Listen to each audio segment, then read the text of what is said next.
मित्रहरू सबैलाई जय मसीह। म गणेश तामाङ आजको यस वचनको सेवामा यहाँ सबैलाई स्वागत गर्दछु। आज हामी लुका 7 अध्यायको 11 देखि 17बाट परमेश्वरको आवाज सुन्न गइरहेका छौँ। लुका 7 अध्याय 11 देखि 17 पद हामी पढौँ। भोलिपल्ट यीशु नाइन नाउँको शहरमा जानुभयो र उहाँका चेलाहरू र एउटा ठुलो भिड उहाँका साथमा गए। जब उहाँ शहरको ढोका नजिक पुग्नु भएको थियो, एउटी विधवाको एउटै छोराको लास लगिँदै थियो। शहरको निकै ठुलो भिड तिनको साथमा थियो। जब प्रभुले तिनलाई देख्नुभयो तब तिनलाई टिठ्याएर भन्नुभयो, नरौ। अनि नजिक गएर उहाँले अरथी छुनुभयो र बोक्नेहरू टक्क अडिए। उहाँले भन्नुभयो, ए युवक, म तिमीलाई भन्दछु, उठ। तब मृत मानिस उठेर बस्यो र बोल्न लाग्यो। येशूले त्यसलाई आमाको जिम्मा लगाउनु भयो। तब सबै भयभीत भए र परमेश्वरको महिमा गरे र भने, एउटा महान अगमवक्ता हाम्रो बीचमा प्रकट भएका छन् र परमेश्वरले आफ्नो प्रजामाथि कृपा गर्नुभएको छ।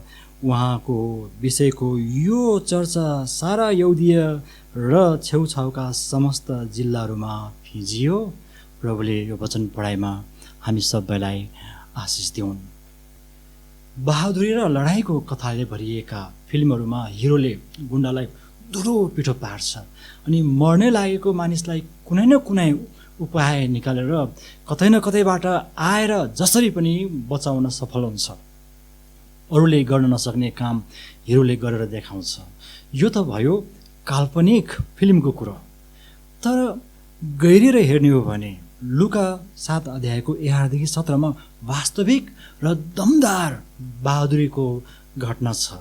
यहाँ यीशु ख्रीष्ट आफै नायक हुनुहुन्छ।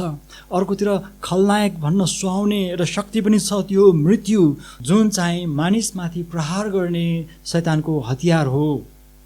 अनि पीडित पनि छन् विधवा र जवान मृतक। यो खण्डको प्रसङ्ग हेर्नुहुन्छ भने यो चाहिँ 7 अध्यायको 1बाट सुरु हुन्छ। कफरनहुममा रोमी कप्तानको नोकरलाई आम्ने सामने नभेटे पनि येशूले टाढैबाट आदेश दिएर निको पार्नुभयो। नोकर निको हुनुभन्दा पनि रोमी कप्तानको विश्वासले उहाँको हृदय जित्यो। यो हिजोपल्टको घटना हो। यो खण्डअनुसार जुन हामीले भर्खरै पढ्यौँ, कफरनहुम शहरदेखि लगभग 25 माइल दक्षिणमा रहेको नाइन नाम गरेको शहरमा येशू हुनुहुन्छ। यहाँ पनि एउटी विधवाको परिस्थितिले उहाँको हृदयलाई जितेको छ। नाइन शहरमा प्रवेश गर्नुहुँदा संसारमा कहिल्यै नघटेको एउटा घटना घटेको छ। त्यो हो मृत्युको विरुद्ध जीवनदाताको लडाइँ र त्यसको हार। मृत्युको हार कसरी भयो भन्ने कुरो बुझ्नको लागि सबैभन्दा पहिलो कुरा हामीले यहाँ हेर्नुपर्दछ। त्यो हो येशू आउनुभयो। 11 र 12 पदलाई हामी सँगै राखेर हेर्नेछौँ। येशू नाइन शहरमा आउनुभयो। यो शहरमा उहाँ प्रवेश गर्नुमा नौलो कुरो के नै पो होला र भन्ने हामीलाई लाग्न सक्छ। तर बाइबलभरि नै पढ्नुहोस्, मानिस परमेश्वर कहाँ गएका घटनाहरू उति पढ्न पाइँदैन। बरु उहाँ आफै मानिसलाई खोज्दै खोज्दै आउनुभएका घटनाहरू बाइबलमा लेखिएका छन्। सुसमाचारका पुस्तकहरूमा पनि मानिसहरू येशू कहाँ आएका घटनाहरू बिरलै पढ्न पाइन्छ। आएका छन् भने पनि न्यु खोज्न वा फाल्टो प्रश्न सोध्ने मानिसहरू मात्र उहाँ कहाँ आएका छन्। नत्र येशू आफै मानिसहरूलाई भेट्नको लागि आउनु र जानुभएका घटनाहरू पढ्न पाइन्छ।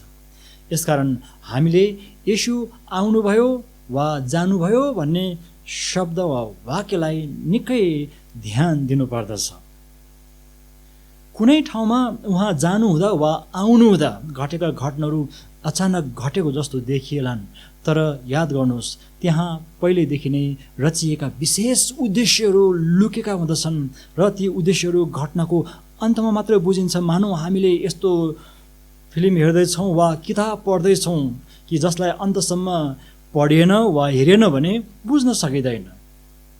यहाँ उल्लेख गरिएको छ, येशू नाइन नाउँको शहरमा जानुभयो। 11 पदको पहिलो भाग नाइनको अर्थ सुन्दर र मनोहर हो।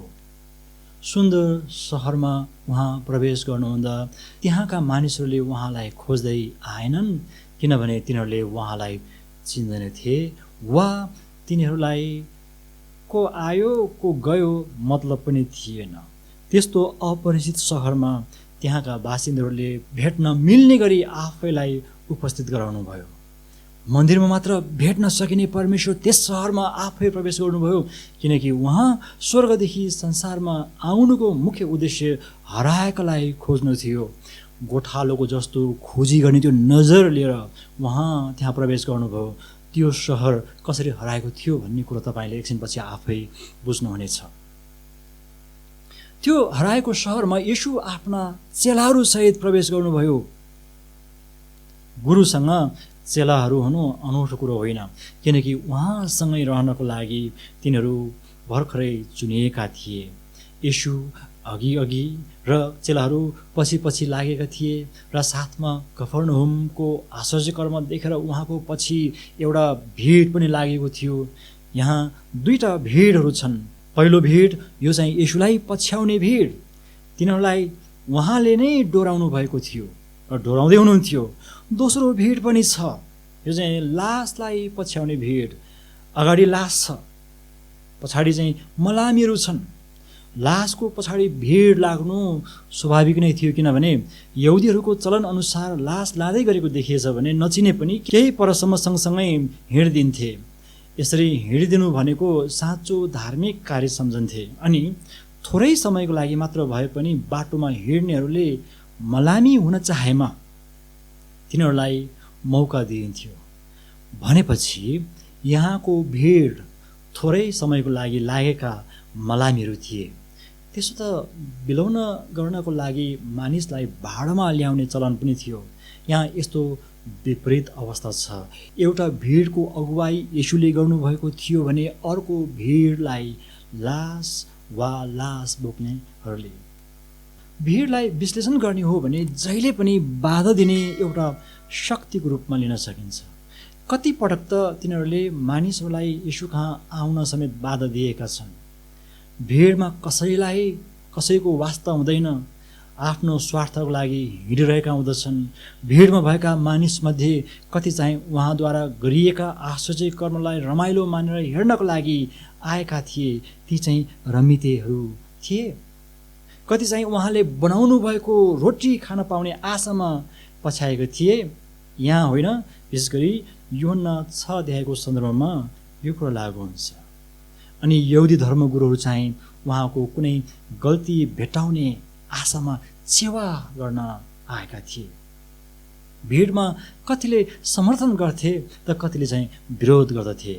यस्ता स्वार्थले भरिएका मानिसहरूको भिडलाई येशूले गोठाला बिनाका भेडाको रूपमा हेर्नुहुन्थ्यो र भिडमा नै त्यस्ता मानिसहरूलाई देख्नुहुन्थ्यो जसलाई उहाँको खाँचो छ। भिडको कोलाहलमा पनि टाढैबाट उहाँलाई कसैले पुकार गरेको सुन्नुहुन्थ्यो। हेर्नुहोस् त येशूको कान कति टाठो थियो। अचम्मको कुरो, येशूको अधिकांश सेवा कार्य र अचम्मका कामहरू भिडमा नै भएका छन्। मानौँ उहाँलाई भिडै मनपर्छ। चेलाहरूलाई पनि आखिर उहाँले भिडबाटै बोलाउनु भएको हो। हामी पढ्दैछौँ येशू सहरको ढोका नजिक पुग्नु भएको थियो। एउटी विधवाको एउटै छोराको लास लगिँदै थियो। सहरको निकै ठुलो भिड तिनको साथमा थियो। येशूको पछि लाग्ने एउटा भिड त छँदै थियो। त्यसमाथि सहर प्रवेश गर्ने बित्तिकै अगाडि लास बोक्नेहरूले अगुवाई गरेको मलामीहरूको भिडसँग जम्का भेट भयो। यो असाधारण भेट थियो। यहाँ मृतकको थोरै परिचय दिइएको छ। एकजना विधवा मात्र छोरो मरेका रहेछन्। विधवा मतलब तिनको पति पहिला नै मरिसकेको थियो। एक मात्र छोराको मृत्युसँगै यो परिवारको वंश नाश भइसकेको थियो। छोराको लास गाड्न आमा जाँदै थिइन्। यो कति दुःखलाग्दो कुरा हो। 9 अर्थात् सुन्दर सहरमा बस्ने यिनको पीडा भयानक थियो। यो वचन कोही विधवा र एक्लो छोरा पनि गुमेको आमाले सुन्दै हुनुहुन्छ भने याद गर्नुहोस्, तपाईँको वेदना मानिसको तहबाट कसैले नबुझ्लान्, तर अब यो घटनामा येशूले कस्तो भूमिका खेल्नुभयो भन्ने कुरामा तपाईँले ध्यान दिनुभयो भने तपाईँले उहाँबाट उदेकको सान्त्वना पाउनुहुनेछ। यहाँ हेर्नुहोस्, यस्तो अवस्थामा जीवनदाता येशू संयोगवश 9 सहरमा प्रवेश गर्नुभएको होइन, बरु मृत्युसँग टक्कर लिनलाई प्रवेश गर्नुभएको थियो। यहाँ अघि भने जस्तै हिरो र गुण्डहरूको जम्का भेट भएको छ। यो जम्का भेट अचानक भएको होइन, किनकि 9 सहरमा कहिले प्रवेश गर्नुपर्छ भन्ने कुरो येशूलाई राम्रोसँग थाहा थियो। यसको लागि तपाईँले 11 पद पढ्नुपर्ने हुन्छ। यसको सुरुवात चाहिँ भोलिपल्ट भन्ने शब्दबाट हुँदछ। यसले समयलाई सङ्केत गर्छ। 9 सहरको मूल ढोकामा कतिखेर पुग्नुपर्छ भन्ने कुरो उहाँले नै मिलाउनु भएको थियो। वास्तवमा येशू यसै घडीको लागि त्यहाँ प्रवेश गर्नुभएको थियो। येशू सहरमा प्रवेश गर्नुभयो भन्ने बुँदाबाट हामीले अर्थात् यो 11 र 12 पदबाट सिक्नुपर्ने शिक्षा यही हो। 9 को अर्थ सुन्दर। यो सुन्दर भए पनि वास्तविकता अर्कै थियो। त्यहाँ मृत्यु थियो। बेसहारा विधवा छोरा मरेको आशाविहीन आमा बस्दथिन्। तिनीहरूको उत्पादनशील समय मलामीमा बितेको थियो, तर त्यहाँ येशूको पाइला टेकिएको कारण त्यसको पहिचान फेरिएको छ। 9 सहरले हाम्रो जीवनलाई चित्रण गर्छ। प्रिय मित्रहरू, बाहिरबाट हेर्दा सुन्दर देखिएला, तर त्यसभित्र भएको सङ्घर्ष, असहाय अवस्था, एक्लोपन, आशारहित र मृत्युको शक्तिले काम गरिरहेको थियो। खुसीको कुरो, यस्तो अवस्थामा पनि हामीले भेट्न सक्ने गरी हाम्रो जीवनको मलामीको ठुलो भिडलाई छिचोलेर येशू आउनुभयो। हामीले उहाँलाई स्वागत गरेको खण्डमा हाम्रो जीवनले काँचुली फेर्नेछ। यो पनि नबिर्सौँ कि हामीलाई पनि येशूले हजारौँ लाखौँको भिडबाट चुन्नुभयो। हामी पनि भिडभित्रै थियौँ, हराएका थियौँ। हाम्रो आवाज कसैले सुन्दैन थियो, तर येशूले सुन्नुभयो। हाम्रो वरिपरि मानिसहरू भए पनि कसैले हेर्दैन थियो। त्यत्रो भिडको बिचमा पनि येशूले हामीलाई हेर्नुभयो। यसैको लागि येशू 9 सहरमा जस्तै हाम्रो जीवनमा आउनुभयो। अहिले उहाँ हाम्रो पहुँचमा हुनुहुन्छ। हामीले खोज्नु नपर्ने गरी उपस्थित हुनुहुन्छ। त 11 देखि 12 पदबाट हामीले थाहा पायौँ कि येशू सबैको पहुँचमा हुने गरी सहरमा आउनुभयो। खोज्नु नपर्ने गरी आउनुभयो। त्यहाँ आउनु भएपछि येशूले के गर्नुभयो भन्ने प्रश्न तपाईँसँग हुनसक्छ। उत्तर यहाँ छ, त्यो हो 13 देखि 15 पद।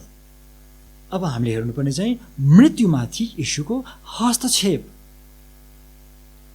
सहरमा प्रवेश गर्ने बित्तिकै येशूले कति पनि समय खेर फाल्नु भएन, किनकि 13 पदमा यस्तो लेखिएको छ, जब प्रभुले तिनलाई अर्थात् विधवालाई देख्नुभयो तब तिनलाई टिठ्याएर भन्नुभयो, नरौ। यहाँ उल्लेख गरिएको जब र तबले समयलाई सङ्केत गर्छ। जुन उद्देश्य लिएर 9 सहरमा प्रवेश गर्नुभएको थियो सो पुरा गर्नको लागि कति पनि ढिलो नगरी उहाँ अघि बढ्नुभयो। मानिसको त्यत्रो भिड विधवाको एकमात्र जवान छोराको लासको पछि लागेका छन्, मृत्युको पछि लागेका छन् पनि भन्न सक्छौँ हामी। तर जीवित आमाप्रति वास्ता गर्ने कोही देखिएन। डाँको छोडेर रुँदा पनि तिनलाई कसैले सान्त्वना दिने आँट गरेनन् वा त्यस्तोको फुर्सद कसैले पनि निकालेनन्। तिनको वेदना छताछुल्ल भएर पोखिए पनि कसैलाई मतलब भएन। आफ्नो लोग्नेलाई पहिले नै संसारबाट बिदा दिइसकेकी थिइन् तिनले, भने अहिले एकमात्र छोरालाई पनि बिदा दिँदैछिन्। छोराबाट वंश कायम गर्न नसकिने अवस्था आइसकेको थियो। त्यो आशा सिद्धिएको थियो। अब तिनीसँग आफ्नै बुढी शरीर बाहेक बाँकी केही रहेन। मानिसले देख्न नसक्ने तिनको भित्री चोटमा येशूले आफ्नो नजर लाउनुभयो, किनकि उहाँ भित्री पीडालाई देख्ने अन्तर्यामी प्रभु हुनुहुन्छ। बुझ्नुहुन्छ, अन्तर्यामी, भित्रको पनि देख्ने। प्राय यो शब्द ख्रिस्टियनहरूले चलाएको मैले सुनेको छैन। हाम्रो प्रभु अन्तर्यामी हुनुहुन्छ। उहाँले भित्रको चोट जुन मानिसले देख्न सक्दैनन् ती देख्नुहुन्छ।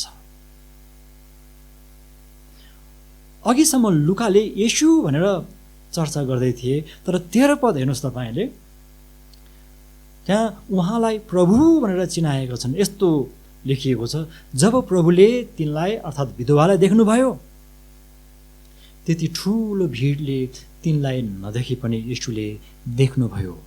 उहाँ कुनै साधारण र अपरिचित पुरुष नभएर प्रभु हुनुहुन्थ्यो र त्यही प्रभुले विधवालाई भन्नुभयो, नरौ।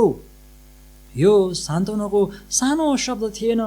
अनन्तको लागि आँसु पुछिनु त बाँकी नै थियो, तर उहाँले त्यही घडी तिनको आँसु पुछ्नुभयो र तिनमा नयाँ आशा भरिदिनुभयो।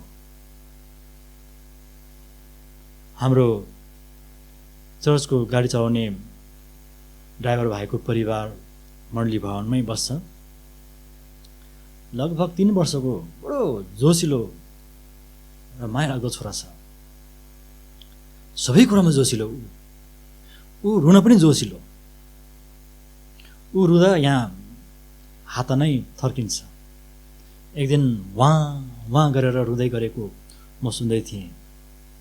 छेउमा पसल थाप्ने हाम्रै मण्डलीको डिकन भाइले अचानक हप्काएको स्वरमा सोध्छन्, ए किन रोएको? त्यति सोधेको भरमा एकछिन भए पनि त्यो बच्चा शान्त हुन्छ। फेरि वाँ गरेर रुन थाल्छ। जे होस्, किन रोएको भनेर हप्काउने स्वरमा सोध्दा मात्र पनि एकछिन त चुप लाग्यो नि। मानिसले कराएर सोद्ध त एकछिन शान्त हुन्छ भने यहाँ बिछोडको पीडा खेप्दै गरेकी आमालाई प्रभु आफैले प्रेमिलो आवाजमा भन्दै हुनुहुन्छ, नरौ। अब तिनको रुवाई रोकिने गरी मृत्युलाई उहाँले कसरी हस्तक्षेप गर्नुहुन्छ भन्ने कुरो हेर्दै जानुहोस्। उहाँले नरौ मात्र भन्नु भएन, लेखिएको छ, अनि नजिक गएर अर्थी छुनुभयो। 14 पदको पहिलो भाग हेर्नुहोस् त। लास अगाडि थियो त मलामी पछि पछि। लास बोक्नेहरू त्यहाँ अडिनुको अर्थ अब लास अगाडि बढ्दैन, अर्थात् मृत्यु अगाडि बढ्दैन, किनकि येशूको छुवाई परेको छ। लासलाई छुने यो कस्तो आँट हो। व्यवस्था अनुसार लास छुने मानिस 7 दिनसम्म अशुद्ध हुँदछ। यसको लागि तपाईँले गन्ती 19 अध्यायको 11 र 16 पद पढ्नुहोस्। येशूलाई व्यवस्थाको त्यो आज्ञा लागू भएन। किनभने उहाँ व्यवस्थाभन्दा माथि हुनुहुन्थ्यो। यो चाहिँ पहिलो कुरो।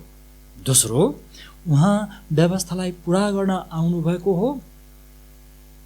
तेस्रो, लास छुँदा अशुद्ध हुने नियम पापी मानिसको लागि मात्र लागू हुँदछ, यो प्रभुलाई लागू हुँदैन। यसकारण कुनै सङ्कोच बिना उहाँले छुनुभयो।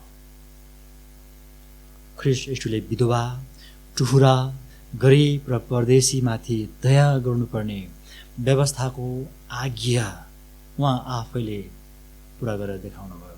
यहाँबाट थाहा हुँदछ कि येशू व्यवस्था रद्द गर्न होइन, बरु पुरा गर्न आउनुभएको हो।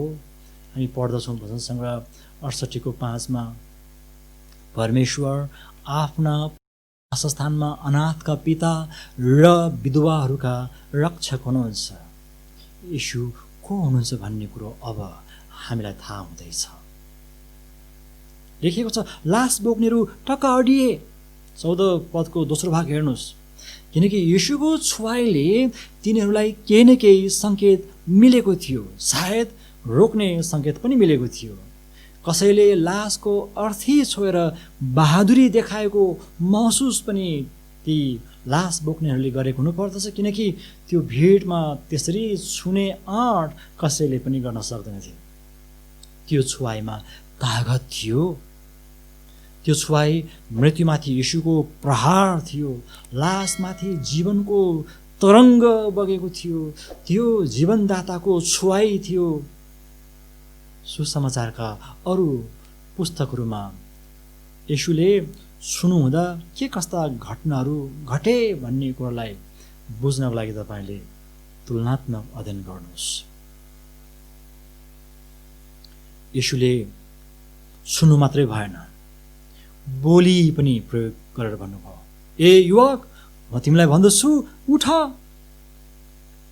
मृतकको नाम थाहा छैन, तर ए युवक भनेर सम्बोधन गर्नुभयो। याद गर्नुहोस्, येशूको वचनमा शक्ति छ।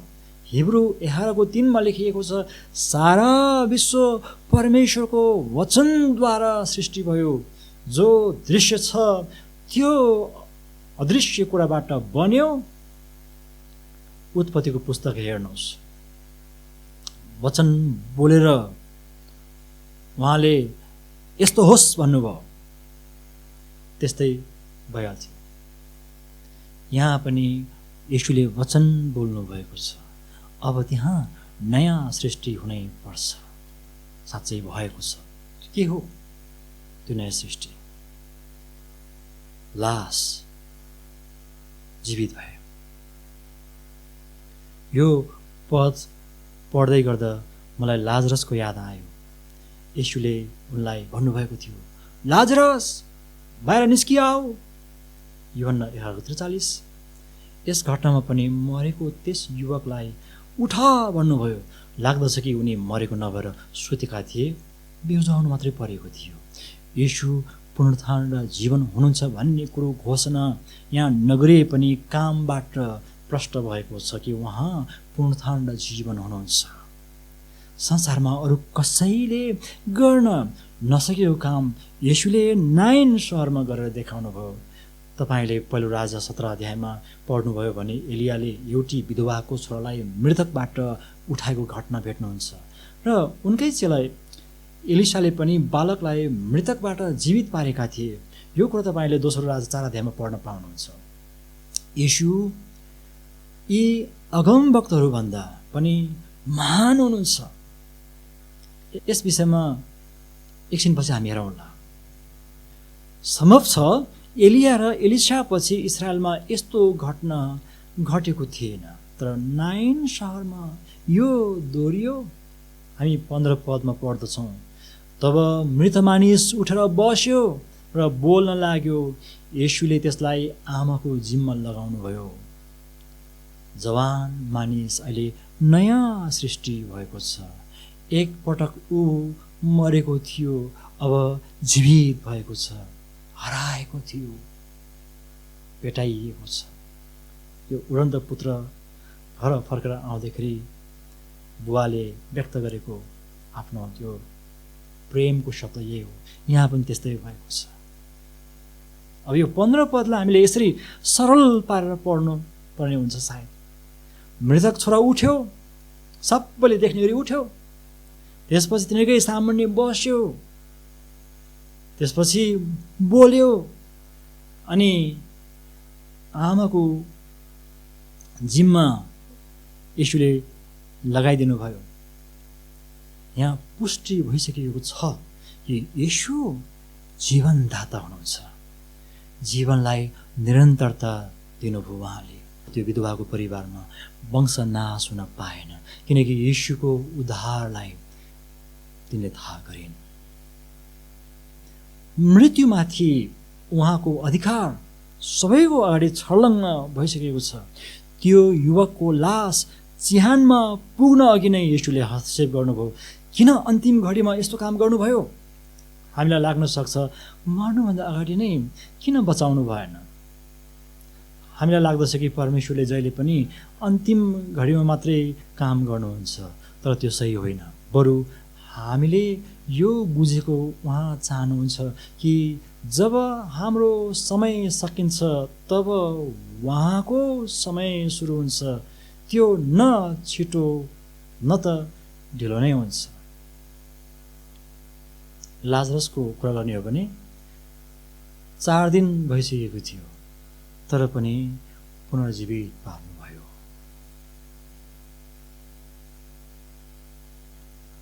अब हामीले यहाँबाट सिक्नुपर्ने पाठ यही हो कि हाम्रा वेदनाहरू मानिसले नबुझ्लान्, हामीसँग ती वेदनाहरू पोखाउने ठाउँ पनि नहोलान्, मलाई दया देखाउने कोही छैन भन्ने पनि लाग्न सक्छ, मेरो आशा सिद्धियो भन्ने पनि हुनसक्छ, मेरो परिस्थितिलाई कुनै तागतले पनि बदल्न सक्दैन भन्ने लाग्न सक्छ।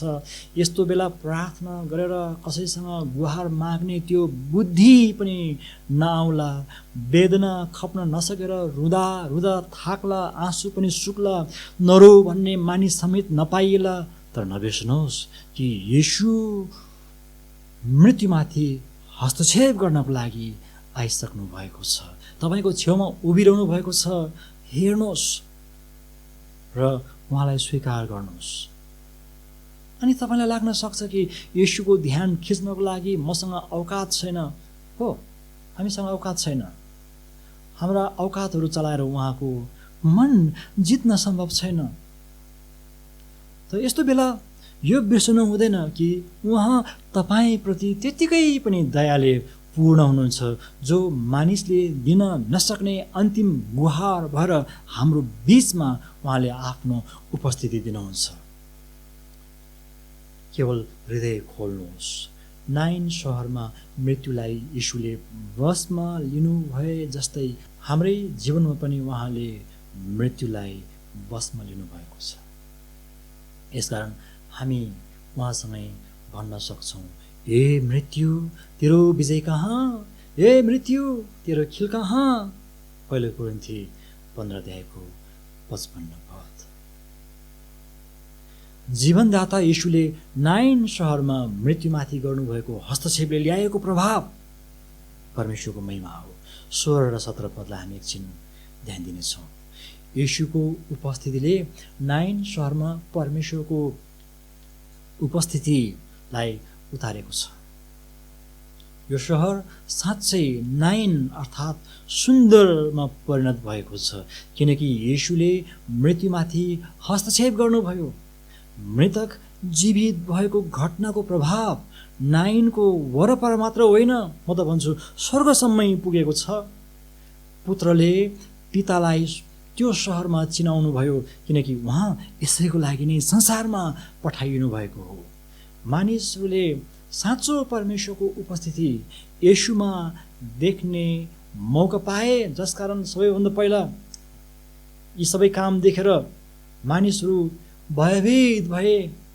यसको अर्थ मानिसहरू तर्सिए भन्न खोजेको होइन, बरु तिनीहरूले एकमात्र परमेश्वरलाई दिनुपर्ने आदर र भक्ति जनाए। दोस्रो, तिनीहरूले परमेश्वरको महिमा गरे। अब स्पष्ट भयो कि उहाँ बाहेक पुजिनुपर्ने अर्को ईश्वर छँदै छैन, किनकि नाइनमा उहाँ नै उद्धारकर्ता हुनुहुन्छ भन्ने कुरो प्रमाणित भइसकेको छ। सिनेको मरुभूमिमा भएको पवित्र स्थान र सोलोमनले बनाएको मन्दिरमा जसरी स्वर्गबाट परमेश्वरको महिमा उत्रिएको थियो, नाइनमा पनि उत्रियो। त्यो सहर आराधनाको केन्द्र बन्यो।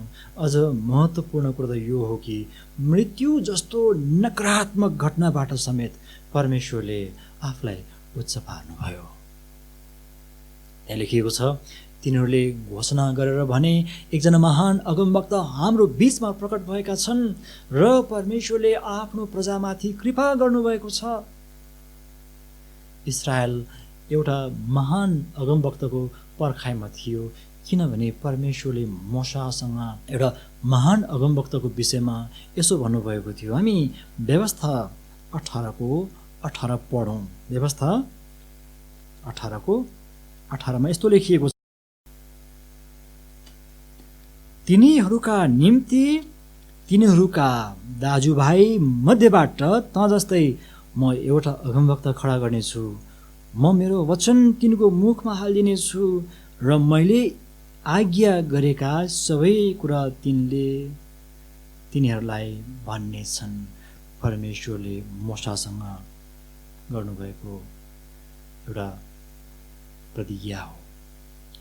इस्रायलमा मलाकीपछि अर्को अगमवक्ता देखा परेको थिएन। बप्तिस्मा दिने यूहन्नालाई पनि कतिले व्यवस्था 18:18 अनुसारको अगमवक्ता हो कि भनेर सोधखोज गरेका थिए। तर महान अगमवक्ताको त्यो पदवी येशूको लागि साँचीको थियो भन्ने कुरो पत्रुसले प्रेरित 3 अध्यायको 22 देखि 23 दाबी गरे।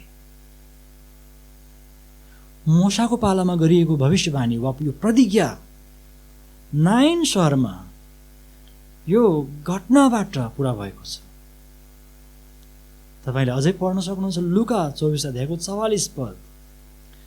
त व्यवस्था र अगमवक्ताहरूद्वारा दाबी गरिएको वचन ख्रीष्ट येशूमा आएर पुरा भएको छ। अर्थात् अबदेखि अर्को अगमवक्ता र व्यवस्थाको खाँचो पर्दैन। ख्रीष्ट येशूमा तपाईँलाई थाहा छ 3वटा दर्जाहरू छन्, राजा, पुजारी र अगमवक्ता। येशूले गर्नुभएको कामको चर्चा इस्राएलभरि फैलियो, किनकि 17 पदमा लेखिएको छ उहाँको विषयको यो चर्चा सारा यहुदिया र छेउछाउका समस्त जिल्लाहरूमा फिँजियो। 9 सहर युद्धमा विजय भएको सहर जस्तै भएको छ। परमेश्वरको महिमाको लागि ठुलो जुलुस नै निस्कियो, किनकि त्यहाँ परमेश्वरको महिमा ओर्लेको छ। त्यस मृतक जवान मानिस र तिनको विधवा आमाले मात्र होइन, सारा सहरले नै परमेश्वरको महिमा गरे। अब हामीले सिक्नुपर्ने कुरा यही हो। यस घटनामा नाम उल्लेख नगरिएका यी आमा छोरा वास्तवमा हामी नै हौँ। 9 सहरले हाम्रो जीवनलाई चित्रण गर्छ। येशूले 9 सहरमा उपस्थिति दिनुभए झैँ हाम्रो जीवनमा पनि त्यो उपस्थिति दिनुभएको छ। हामी सधैँ हारिरहेको मृत्युमाथि जित हासिल गर्नुभयो, अनि त्यो जितमा हामीलाई पनि उहाँले सामेल गराउनुभयो। हाम्रो जीवनमा उहाँको उपस्थितिले मन्दिरमा झैँ उहाँको महिमा ओर्लिएको छ। अब मृत्यु सदाको लागि खारेज भएको छ, किनकि जीवनदाता ख्रीष्ट येशू हामीसँग हुनुहुन्छ। त यो वचनबाट हामी सबैलाई प्रभुले धेरै धेरै आशिष दिउन्। धन्यवाद।